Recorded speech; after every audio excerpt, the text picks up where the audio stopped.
얼마 전 전남 춘천에서 일면식도 없던 10대 여성을 쫓아가서 무참히 살해한 박대성 사건이 충격을 안겨준 바 있습니다. 경찰이 프로파일링 조사를 통해서 박대성의 이상 동기 범죄 여부를 분석하고 있는데요. 네, 이처럼 최근 묻지마 범죄가 잇따르는 근본적인 원인은 무엇이고 또 해결 방안은 무엇일지 오늘 사건 속으로 해서 윤회출 전 경무관과 함께 진단해보는 시간 갖도록 하겠습니다. 어서 오십시오. 어서 오십시오. 안녕하십니까? 네. 저희가 뉴스로 한참 보도했던 내용입니다만 범행에는 어떠한 명분이나 동기도 허용되지 않겠습니다만 정말 일면식도 없는 10대 여성을 쫓아가 살해를 했던 이 사건 아무리 봐도 왜 이랬을까 이해가 되지 않고 굉장히 끔찍했던 사건이었는데요.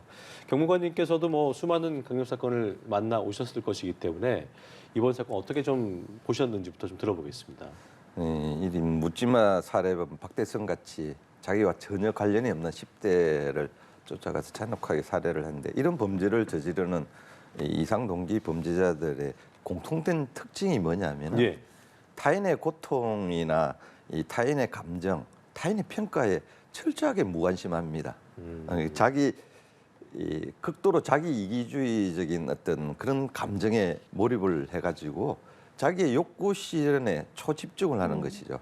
그래서 아마 이 박대성 같은 이상 동기 범죄자들이 보면은 꼭 범행 대상자를 자기의 욕구 실현이 가능한 10대 여성, 20대 여성을 대상으로 한 범죄가 거의 90%에 이르는 이유도 거기에 있다고 보면 됩니다. 네, 오늘 주목하고 싶은 점은 이런 이상 동기 범죄 갈수록 흔한 일이 되어가고 있다는 점인데요. 지난 6월에 발생했던 하남 교제 살인 사건 역시 이상 동기 범죄라고 진단을 하신 바가 있으신데 이번 사건도 이상 동기 범죄라고 보시는 이유가 궁금합니다. 대부분 우리가 교제 살인이라고 한다면은 그 범죄를 저지르는 범죄자들은 대부분 다 집착성을 가지고 있는 거죠. 예. 그 여성에 사귀고 있던 여성에 네. 대해서. 그리고 그 여성에게 이별 통보를 받는다든지 갈등의 충돌이 생기면은 이 배신감이 생기고 그래서 분노가 증폭돼서 범죄를 저지르는데 지금 하남 사건 같은 경우에는 사귄 지 2주밖에 되지 않았는데 그랬죠. 과연 그 2주 만에 이런 집착성이나 배신감이 될 수 있을까 의문점을 저는 가지고 있는 것이고 그래서 저는 이 하남 교제 사건 같은 경우에는 그냥 그 범죄자가 갖고 있는 잠재적인 폭력성, 분노가 증폭된 상태에서 누구든지 피해 상대가 누구든지 살해했을 가능성이 높은 그런 상태에 자기 감정선에 내감만 톡 건드리면은 그런 분노를 폭발할 범죄자로 그렇게 보는 거죠. 이게 그래서 다른 일반적인 교제 후 살인하는 교제 살인의 범죄자와는 좀 다른 형태라는 네. 그런 말씀을 드리는 거죠. 그런데 최근 들어서 이렇게 별다른 이유를 어떻게 특정할 수 없는 묻지마 살인 사건이 증가를 하는데 이건 좀 왜 그렇다고 분석을 하시나요? 이게 이상 동기 범죄라는 게 후진국에는 발생을 하지 않습니다. 이게 네. 선진국병입니다. 그러니까 선진국병이라는 거죠. 예, 경제적 풍요와 부가 누려지는 사회 속에서 다른 사람, 자기 아닌 타인은 행복한데 왜 나는 불행할까? 그리고 왜 나는 즐겁지 않는가? 이런 상대적 박탈감과 자존감이 손상된 친구들이 혼자 고립된 상태에서 그런 네. 분노와 폭력성을 증폭시키는 거죠. 그러니까 우리 사회가 지금 폭력과 우울이 내면에 잠재를 하고 있고 초경쟁 사회에서 극심한 스트레스가 이런 친구들을 만들어내는 그런 주요한 환경이 되고 있는 것 같습니다. 특히 요즘 보면 1인 가구가 800만으로 증가하고 있으니까 네. 이렇게 사회적으로 고립된 사람들이 폭력 증후군을 가지고 누군가의 관리를 받고 정신건강에 문제가 있는 것을 치료를 받든지 상담을 받든지 해서 그걸 완화시키는 작업들이 진행돼야 되는데 1인 가구가 증가하고 사회 공동체가 느슨한 연대로 빠지면서 이게 관리 부실이 되는 문제가 있는 것이고요. 또 이런 정신건강 이상의 문제가 있는 것들을 우리 사회에서는 지금 개인적인 질병으로 보고 있지 이 사회적인 전체적인 질병의 문제나 사회적 비용이 들어가는 차후에 범죄를 발생하는 그런 문제로 인식이 되고 있지 않기 때문에 이러한 관리 부실과 방치된 이런 폭력 증후군에 의해서 계속 이런 사건들이 잇따르고 있는 겁니다.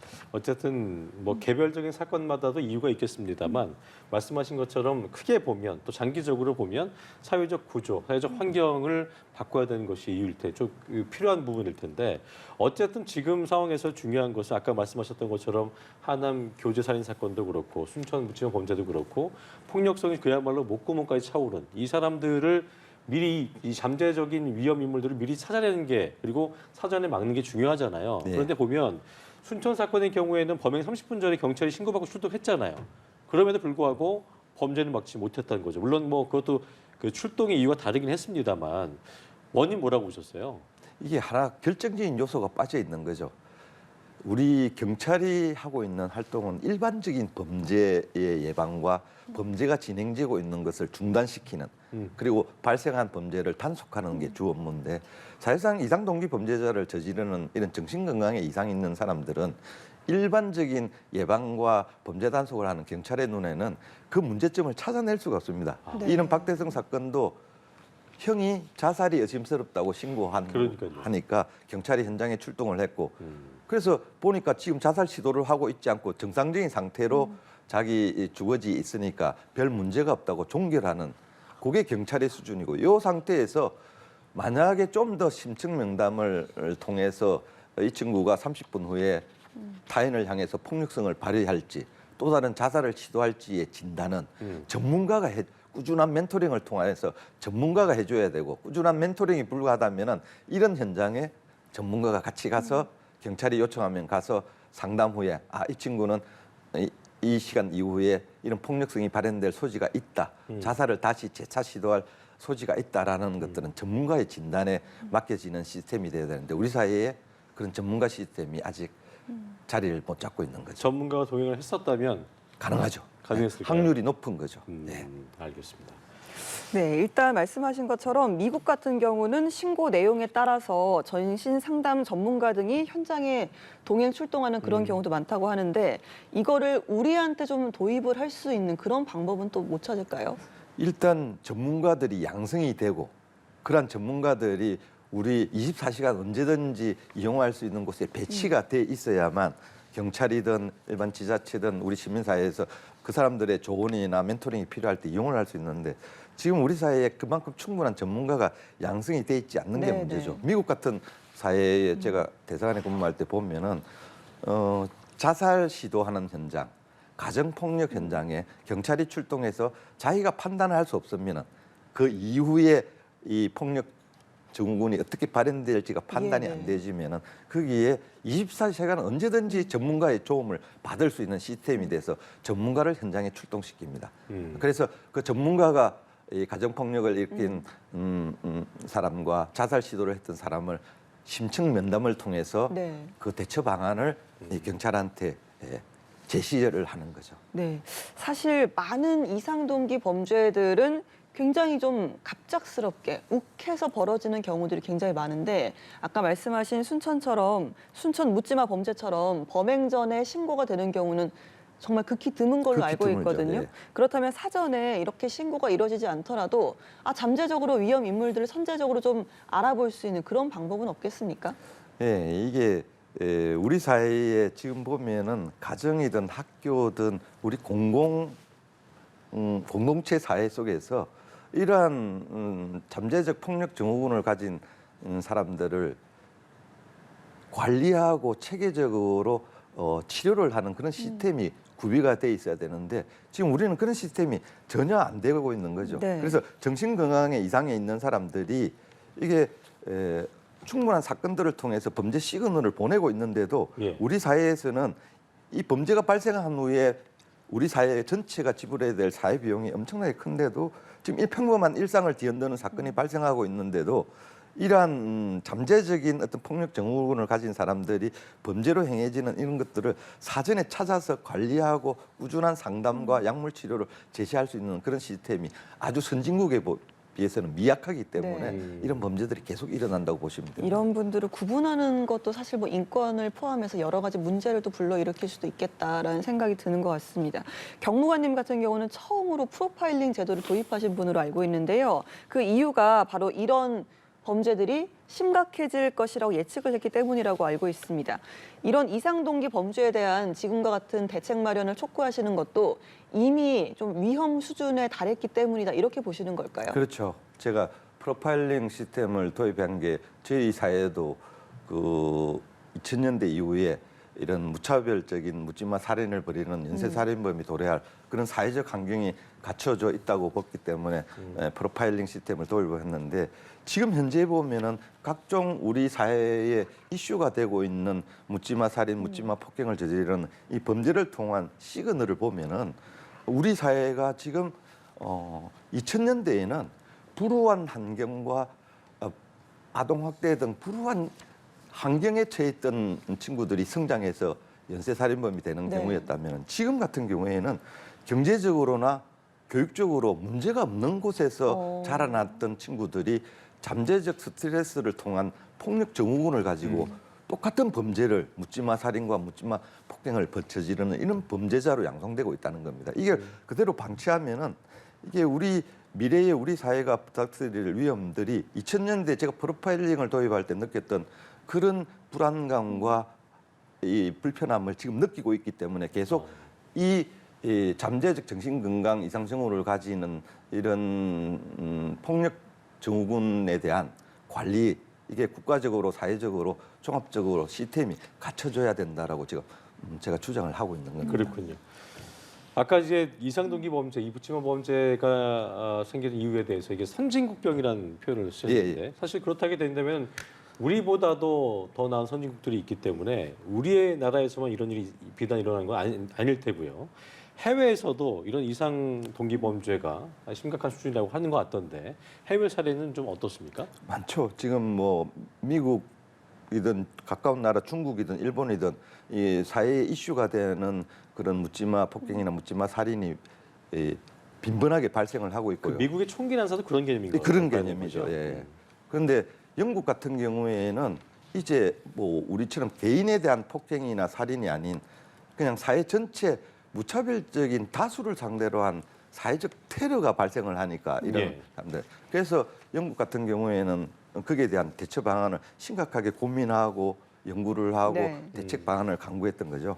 그렇다면 각국에서도 이 같은 뭐 묻지마 범죄에 대한 고민이 깊을 것으로 생각이 되는데 대책 마련 움직임들은 각각 어떠하고 또 우리가 참고할 만한 사례는 없는지도 궁금하거든요. 영국 정부에서는 그래서 잠재적인 우울증이나 고독, 고립을 통해서 이러한 이상동기 범죄를 저지를 그런 미래의 그런 범죄 증후를 보일 사람들을 관리하기 위해서 6년 전에 2018년에 미니스트리 오브 론리니스라고 해서 외로움 부라는 하나의 정부 부처를 만들어서 네. 대응을 하고 있을 정도로 심각하게 보고 있습니다. 그래서 고독이나 이 고립 범죄가 주는 범죄에 대한 사회적 진단과 처벌을 국가적인 차원에서 관리를 하고 있고요. 가까운 나라 일본 같은 경우에는 이런 사회적 고립의 문제가 심각한 범죄자로 번져가고 사회적 이슈를 야기시키는 그런 범죄를 양산한다 해서 이거 고립을 국가 문제로 인식해서 장관을 두고 그 문제를 대책을 강구하도록 하는 그런 시스템을 관리하고 있습니다. 우리도 빨리 그런 체계적인 관리 맞아요. 시스템을 구축해서 대응을 해야 미래에 다가올 막대한 사회적 비용이나 시민 불안을 막을 수 있다라고 그렇게 생각을 하는 겁니다. 이게 개인적인 문제가 아니다. 맞아요. 예, 정신질환의 문제나 정신건강에 이상이 있는 폭력 증후군의 이 심화가 개인 문제가 아니라 우리 사회 전체 환경에서 야기되는 사회적인 질병의 문제라는 인식 전환이 네. 필요한 시점이죠. 아까 이제 사회적 구조적인 문제 그런 것들이 바뀌어야 된다. 근본적으로 장기적으로 외로운 늑대를 없애기 위해서는 장기적인 대책이 필요하다는 말씀을 예. 계속 해주고 계신데 어쨌든 이런 일이 하지만 또 벌어지지 않아야 되는 건 강력한 처벌이 또 있어야 된다는 부분인 것인데 사실 보면은 묻지마 범죄자들을 봤을 때 공통점 중에 하나가 심신미약, 이걸 또 악용하는 사례가 있잖아요. 그렇죠. 그러니까 그 심신미약을 악용하지 않기 위해서는 사실 정신감정할 때도 그렇고 전문가가 면밀히 살펴야 되는데 이런 악용 사례를 막을 대안 필요해 보입니다. 제가 보기에 지금 우리가 선진국 형사사법 구조와 반대로 가고 있는 게 뭐냐면은 특히 주치 상태의 범죄를 감형을 해주는 이 양형 기준이 문제입니다. 그거 안 된다는 과거 말씀이시죠? 이게 선진국에서는 주치 상태에서 어떤 범죄를 저지르면 가중 처벌을 하는 거죠. 네. 근데 저희들은 심신미약이나 심신상실의 상태의 범죄라 해서 양형 기준에 이것을 감형을 하고 있으니까 그게 문제인 겁니다. 네, 그렇다면 이런 피해 위기에 처했을 경우 이번에는 피해자들이 할 수 있는 어떤 대응책들 이런 것들 좀 짧게 들어볼까요? 과연 이 묻지마 폭행이나 묻지마 살인과 같은 이런 범죄를 우리 개인이 느닷없이 닥쳐지는 불행한 사태인데 이것을 막을 수 있는 방법이 그렇게 많지는 않습니다. 제가 보기에는 서두에도 말씀드렸던 대로 이 문제는 사회적인 질병이라고 보고 국가와 사회적인 차원에서 일단 교육 현장, 예. 학교, 공공장소인 학교, 기업, 그다음 국가에서 이걸 관리할 수 있는 체계적인 전문가 양성을 하고 전문가들 배치해서 그런 폭력 증후군을 예측하고 진단해서 약물 치료, 상담 치료가 될 수 있는 그런 시스템을 만드는 게 중요하고 우리 개인인 경우에는요. 제가 보면은 이게 순천 사건처럼 인면식도 없는 범죄자들에게 피해를 당한 경우에는 이게 사실 방법이 없습니다. 개인이 막을 수 있는 방법. 네. 그러겠네요. 사회 우리 구성원 전체가 자기 집을 나오게 되면은 공공시설이나 공공장소에 가게 되면은 자기 개인에 집중하는 시간을 좀 줄이고 휴대폰 시청 시간을 좀 줄이고 주변을 관찰하고 상대방에 대한 관심을 좀 관심. 표출하면서 맞아요. 다가올 위험에 대한 응급 조치나 구호 조치를 통해서 더 심각한 피해를 막는 그런 시스템이 필요한 것 같고요. 네. 근데 지금 우리가 좀 관심을 가져야 될 거는 지금 일어나는 묻지마 폭행이나 묻지마 살인 중에 비율이 증가하고 있는 것이 일면식이 있는 지인 간의 교제 살인이나 층간소음한 폭력 후의 살인이나 이런 우리 일면식이 있는 그렇죠. 지인 간에 벌어지는 범죄거든요. 이런 것들은 그런 갈등을 충돌하는 현장에서 자기 개인의 감정을 드러내고 해결하려고 하지 말고 상대방과 그런 갈등의 충돌이 생겼을 때 좀 상대방의 중재할 수 반응을 있는, 예. 관찰해보고 전문가를 통해서 그렇죠. 폭력성이 보인다면 전문가한테 그런 갈등을 해결하는 대처하는 방법 그런 멘토링을 구하기도 하고요. 뭐 어쩔 수 없는 경우에는 지인과 동행한다든지 예. 아니면은 단독 행동을 좀 줄여 나가는 쪽으로 그리고 공개적인 장소에서 만난다든지 하는 방법으로 자기 네. 개인에 대한 관심을 좀 가져야 되는 그런 방법. 맞아요. 네. 고독이라 인한 범죄는 처벌도 중요하겠습니다만 지속적인 관심이 필요하다는 것 네. 말씀해 주셨습니다. 사건 속으로 윤회출 전 경무관과 함께했습니다. 오늘 말씀 고맙습니다. 고맙습니다.